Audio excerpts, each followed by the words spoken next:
911, do you have an emergency? Today on Rescue 911, Russ. The last 17 years of police work, I've never seen any survivors from carbon monoxide. Paramedics fight to keep an entire family alive on Rescue 911.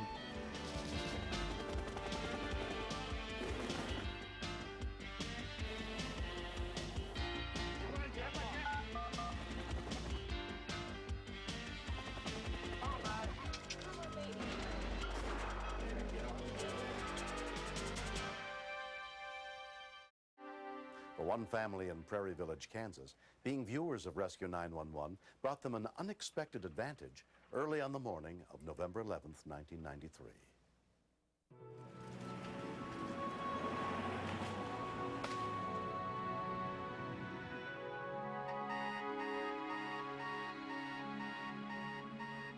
"16-year-old Justin White was the first family member to wake up that morning.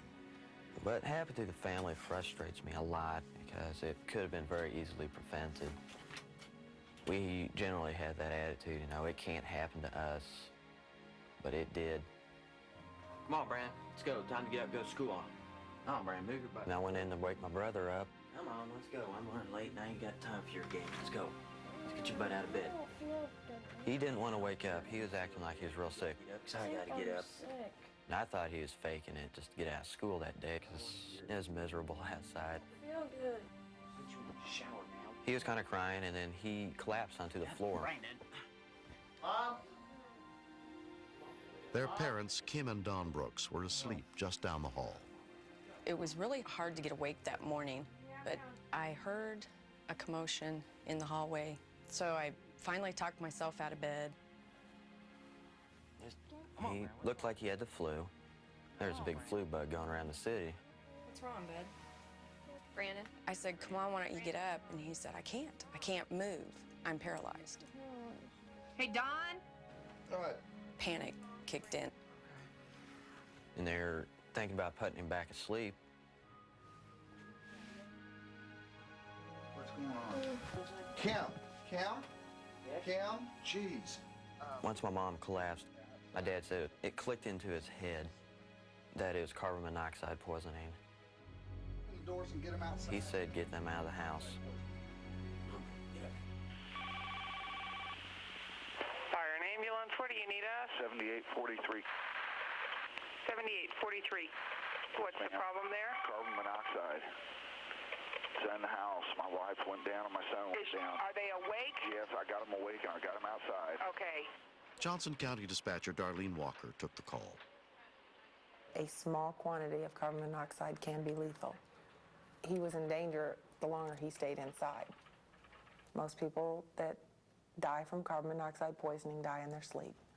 Stay outside of the house. We've got the fire department and an ambulance on the way. I gotta go. My blind. Yeah, get out there. All right. The biggest fear I had when I got this call, would they still be awake when he got back out there? 1144, 223, 1104. Rescue units were immediately dispatched. Prairie Village Police Corporal Steve Hunter was nearest to the scene. We received a call from a dispatcher that there was a carbon monoxide poisoning at number 38's address, which is Sergeant Brooks's badge number.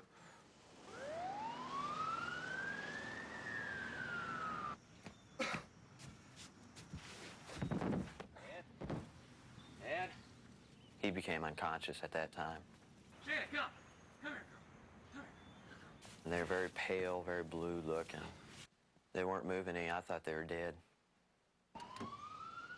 You think the worst with 4 victims at the house. And I knew that it was a very bad scene. Don.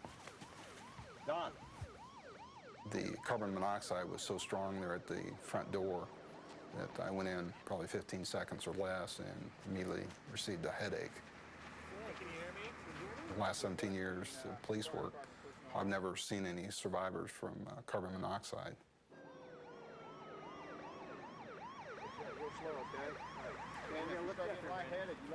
Among those who responded was MedAct ambulance paramedic John Linville.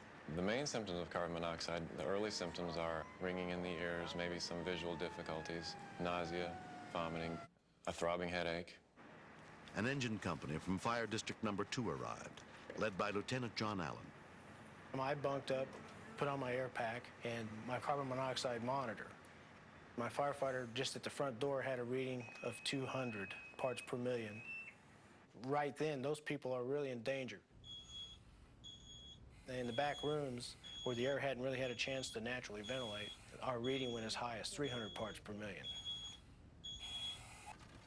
At St. Joseph Health Center, all 4 members of the Brooks family were treated by emergency physician Mike Riley. We measured their carbon monoxide levels. Father's was the highest at 26%. Mother's was second, around 20%. And both boys measured at 19%. The normal concentration of carbon monoxide in the blood is closer to 1 to 2%. The doctor told us if we'd been in the house 10 more minutes, we'd be dead. The Tuesday before this happened, we'd been watching an episode of Rescue 911, and they had a segment on a carbon monoxide poisoning. And for some reason, and to this day, I still don't understand why, but that is the first thing that popped into my head. If we hadn't have seen the episode of 911, I would have picked them up and put them back in bed thinking it was the flu. And had I done that, we would have died. 10 months have passed. The Brooks family is still suffering long-term side effects from their carbon monoxide poisoning. The boys are having problems with thought process, working in school. Don's been put on what they call light duty right now at the police department. I would call him, as they would say, best of the best. He always wanted to be there. He always wanted to be in the middle of everything. And he's just not that way anymore. Johnson Johnson and Rayfield. They've likened what happened to me to having a mild stroke. I've never worn glasses before in my life. It affected my speech, memory loss. My guys at the Prairie Village Police Department.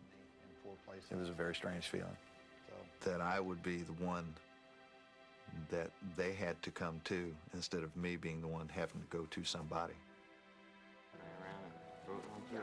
Brandon was really afraid. He kept saying, I thought they were dead. I thought my parents had died.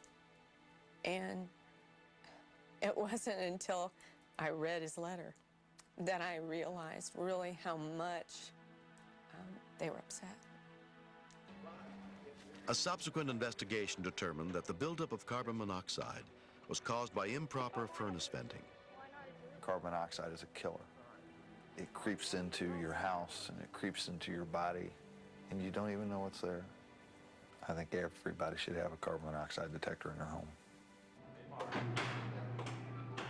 My dad that morning saved the whole family, which was the biggest satisfaction, I think, of any award he's ever gotten. He received none for this one, but it was more satisfying than anything he's ever done in his life.